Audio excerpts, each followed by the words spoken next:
மாஸ்டருக்கு வணக்கம். அனைத்து சகோதர சகோதரிகளுக்கும் வணக்கம். இப்போ நம்ம பாபுஜி மாஸ்டர் எழுதின சத்யோதயம் புத்தகத்தில் 5வது சாப்டர் ஆன்மீக பயிற்சி. இதில் பேஜ் நம்பர் 70, 71, 72. இதில் மாஸ்டர் என்ன சொல்லியிருக்காங்க அப்படிங்கிறத பற்றி பார்க்கலாம். எது உட்குரல், எது உட்குரல் அல்ல அப்படிங்கிறத பற்றி சொல்லியிருக்காங்க. இப்போ நிறைய மக்கள் என்ன பண்ணுறாங்க அப்படின்னா, அவங்களுடைய மனதில் எழக்கூடிய ஒரு சர்ச்சைக்குரிய விஷயங்களில் அவங்களுடைய உட்குரலுக்கு முக்கியத்துவம் கொடுத்து அதையே உண்மையான வழிகாட்டி அப்படின்னு நம்பி நடக்கிற பலரை நான் பார்த்துருக்கேன் அப்படின்னு சொல்லி மாஸ்டர் சொல்கிறாங்க. அதாவது நம்மளுடைய மனம் ஒரு ஆசோலேஷனில் இருக்கும்போது நமக்குள்ளேந்து வரக்கூடிய அந்த குரல் அதை ஃபாலோ பண்ணி நடக்கக்கூடிய நிறைய பேரை நான் பார்த்துருக்கேன் அப்படின்றாங்க. அப்போ அந்த உட்குரலை ஆன்மீக மார்க்கத்திலையும் பயன்படுத்துகிறாங்க. அப்படி பயன்படுத்தி அதை ஃபாலோ பண்ணும்போது அவங்க தவறாக வழிநடத்தி செல்லப்படுறாங்க. இந்த மாதிரியான உதாரணங்கள் நம்ம கண்ணு முன்னாடி நிறைய இருக்குது அப்படின்னு சொல்கிறாங்க மாஸ்டர். அப்போது அவங்க என்ன நினைக்கிறாங்க, அந்த உட்குரலை அப்படி இல்லைன்னா இறந்த ஆன்மாவினுடைய ஒரு குரல் அப்படின்னு சொல்லி அவங்க நினச்சி அதை ஃபாலோ பண்ணுறாங்க. ஆனால் உண்மையிலேயே அது ஒழுங்குபடுத்தப்படாத மனதினுடைய விளையாட்டு தான் அப்படின்னு சொல்கிறாரு. அப்போது இந்த பழக்கத்தை, இந்த விரும்பத்தகாத பழக்கத்தை கொஞ்ச காலம் அவங்க தொடர்ந்து ஃபாலோ பண்ணாங்க அப்படின்னா அவங்களுடைய மனம் அளவுக்கு மீறின சக்தியையும் ஒரு செயல்திறனும் பெறுகின்றது. அப்போது அடுத்தது என்ன ஆகுது, தனக்குத்தானே கேள்வி கேட்டு பதில் சொல்லவும் ஆரம்பிச்சுக்குது. இது ஒரு தானாக நடக்கக்கூடிய ஒரு விஷயம் இது. அப்போ இந்த மாதிரி ஒரு கண்டினியூஸாக ஒரு விஷயத்தை ஃபாலோ பண்ணும்போது அவங்களுக்குள்ள இந்த மாதிரியான ஒரு நிலை ஏற்படுது. அப்போ இந்த நிலையை மக்கள் என்ன நினைக்கிறாங்கன்னா, யோக மார்க்கத்தில் அவங்க அடைந்த ஒரு நிலை, அதாவது ஆன்மீகத்தினுடைய ஒரு உயர்ந்த நிலை அப்படின்னு சொல்லி நினைக்கிறாங்க. அப்போ இந்த நிலையில் ஒருத்தர் மறைந்த ஆன்மாக்கள், அதாவது இறந்து போன ஆன்மாக்கள் கிட்ட தொடர்பு கொள்ளக்கூடிய ஒரு சக்தியை அவர் அடைஞ்சிட்டாங்க அப்படின்னும் அவங்க தவறாக நினச்சிக்கிறாங்க. ஆனால் உண்மையிலேயே அவங்க அந்த ஆன்மீக நிலையிலிருந்து ரொம்ப தூரத்தில் இருக்கிறாங்க அப்படிங்கிறத மாஸ்டர் சொல்கிறாங்க.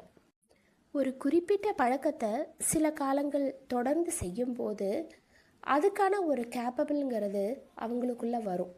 அப்போ அதையே நாம் உண்மை அப்படின்னு சொல்லி நினச்சிடக்கூடாது. அதுவே ஆன்மீகத்தில் ஒரு உயர்ந்த நிலை அப்படிங்கிறதும் நாம் நினைக்கக்கூடாது அப்படிங்கிறது தான் மாஸ்டர் சொல்கிறாங்க. இப்போ உண்மையான உட்குரல் அப்படின்னா என்ன, நமக்குள்ளேருந்து கேட்குற அந்த உண்மையான உட்குரல் இல்லைன்னா அந்த ஆன்மாவினுடைய குரல் அப்படிங்கிறது ஒரு நாளும் தவறாக வழிகாட்டாது. அப்போ அதை தெரிஞ்சுக்கிற அளவுக்கு இங்கே முன்னேற்றம் அடைந்தவர்கள் அப்படிங்கிறது எத்தனை பேர் இருக்கிறாங்க அப்படின்னு சொல்லி மாஸ்டர் கேட்குறாங்க. நாம் உட்குரலை கேட்டு நடக்கிறோம் அப்படின்னு சொல்லிக்கிற அளவுக்கு நிறைய பேருக்கு அந்த குரலை கேட்கறதில்ல. ஒரு ஒழுங்குபடுத்தப்படாத மனம் அப்படிங்கிறது தானாகவே எதையும் எல்லாவற்றையும் கற்பனையாக உருவகப்படுத்தி விசித்திரமாக வேலை செய்யக்கூடியது அது, அந்த ஒழுங்குபடுத்தப்படாத மனம்ங்கிறது. அப்போ அதை நம்பி அவங்க உட்குரல் அப்படின்னு சொல்லி ஏமாறுறாங்க.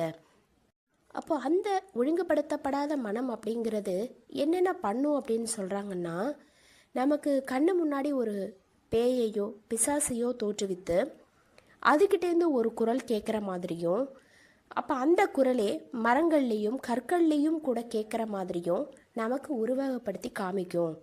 அப்போ இது எல்லாமே அந்த ஒழுங்குபடுத்தப்படாத மாசுபட்ட நிலையில் உள்ள மனதினுடைய செயல்பாடுகள்னால ஏற்படுறது.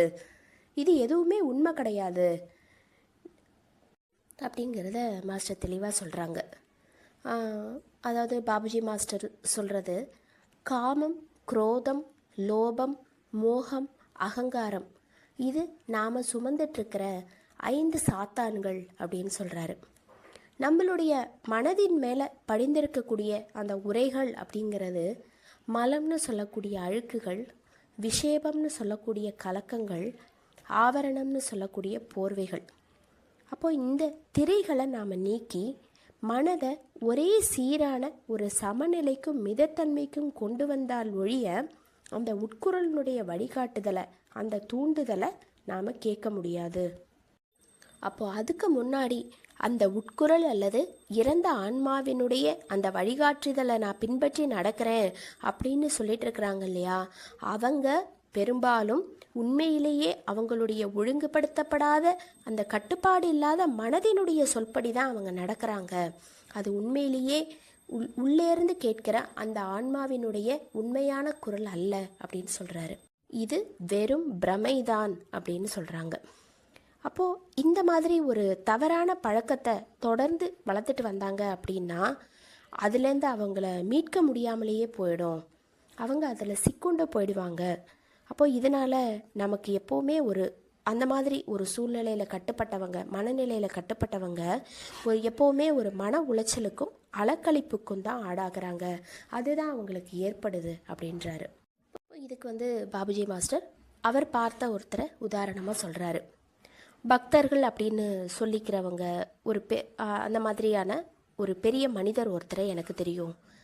அவர் என்ன சொல்கிறாருன்னா, ராமாயணத்தை ஹிந்தியில் எழுதின துளசிதாசனுடைய ஆன்மாவோட அவர் நேரடி தொடர்பு கொண்டதாகவும் அவரையே தன்னுடைய குருவாய் ஏற்றுக்கொண்டதாகவும் அவர் சொல்லிட்டு இருந்திருக்கிறாரு. அப்போது சில காலம் அந்த ஒரு நிலையை அவர் அடைஞ்சிட்டேன் அப்படின்னு சொல்லி அந்த சாதனையினுடைய நினைப்பில் ரொம்ப சந்தோஷமாக இருந்திருக்கிறாரு. அதுக்கப்புறம் அவருக்கும் அவருடைய விண்ணுலக குருவுக்கும் ஒரு ஸ்நேகம் உண்டாகி அதுக்கப்புறம் என்ன ஆயிருக்கு, ஒரு கசப்பான சண்டையாக அது மாறிடுச்சு அப்படிங்கிறதையும் அவர் சொல்லியிருக்கிறாரு. அப்போ அந்த சண்டைங்கிறது அவருக்கு ஏற்பட்டதுனால அவர் மனசில் ஒரு மாதிரி மன உளைச்சல், அலைக்கழிப்பு இது எல்லாம் ஏற்பட்டு அவருடைய மனம் ஒரு சமநிலையில் இல்லாமல் ரொம்ப அவதிப்பட்டு இருந்தது. அவர் ரொம்ப வேதனைப்பட்டு இருந்தார். அவரோட 2 வருஷமாக மாஸ்டர் ரொம்ப போராடி இருக்கிறாரு. போராடி அந்த கொடுமையிலிருந்து அவரை விடுவிச்சு குணமாக்கப்பட்டார். அந்த மாதிரி குணமாக்கப்பட்ட அதுக்கப்புறமா அவர் புரிஞ்சிட்டு இருந்திருக்கிறாரு, இது எல்லாமே எனக்கு பிரம தான். அந்த துளசிதாசனுடைய ஆன்மா கிட்டேருந்து இருந்து வந்ததாக சொன்ன எல்லாமே பிரம தான். நான் என்ன நானே ஏமாற்றிட்டு இருந்திருக்கிறேன். நான் நம்பினது எல்லாமே எனக்குள்ளே இருந்த அந்த கட்டுப்பாடற்ற மனதினுடைய மாய விளையாட்டு தான் அப்படிங்கிறத அவர் புரிஞ்சிட்டு இருந்திருக்கிறாரு. அப்போது இந்த பரிதாபத்திற்குரிய நிலையிலிருந்து அவர் விடுவிக்கப்பட்டதுனால அவருக்குள்ள ஒரு சாந்தியும் மன அமைதியும் கிடச்சிருக்குது. அப்போ இது மாஸ்டருடைய கிரேஸ்னால் அவருக்கு கிடச்சிருக்கு. உண்மையான உட்குரல் அப்படிங்கிறது, அந்த ஆன்மாவினுடைய குரல் அப்படிங்கிறது முற்றிலும் தூய்மையான நிலையில் உள்ள மனதினுடைய குரல் அப்படின்னு சொல்கிறாங்க. மனதில் உள்ள அசுத்தங்கள், மாசுக்கள் இது எல்லாத்தையுமே நீக்கி அந்த மனதை முழுமையான ஒரு சாந்த நிலைக்கும் மிதத்தன்மைக்கும் நாம் கொண்டு வரலன்னா அந்த உட்குரலை நாம் என்றைக்குமே கேட்க முடியாது, அது நமக்கு பிரதிபலிக்காது அப்படின்றாரு. மனது தூய்மை அடையும் போது மட்டும்தான் அந்த உட்குரல் அப்படிங்கிறது எப்பவுமே பேசும். அப்போ அந்த நிலையில் ஆன்மீகத்தினுடைய அந்த ஆன்மீக வளர்ச்சி அடைந்து முக்தி பெற்ற ஆன்மாக்களினுடைய இடைவிடாத தொடர்பும் அவருக்கு இருக்கும்.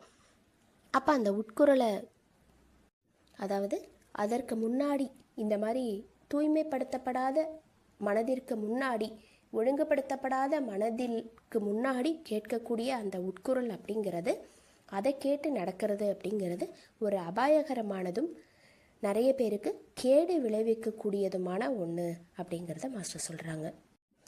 மாஸ்டருக்கு நன்றி. அனைத்து சகோதர சகோதரிகளுக்கும் நன்றி.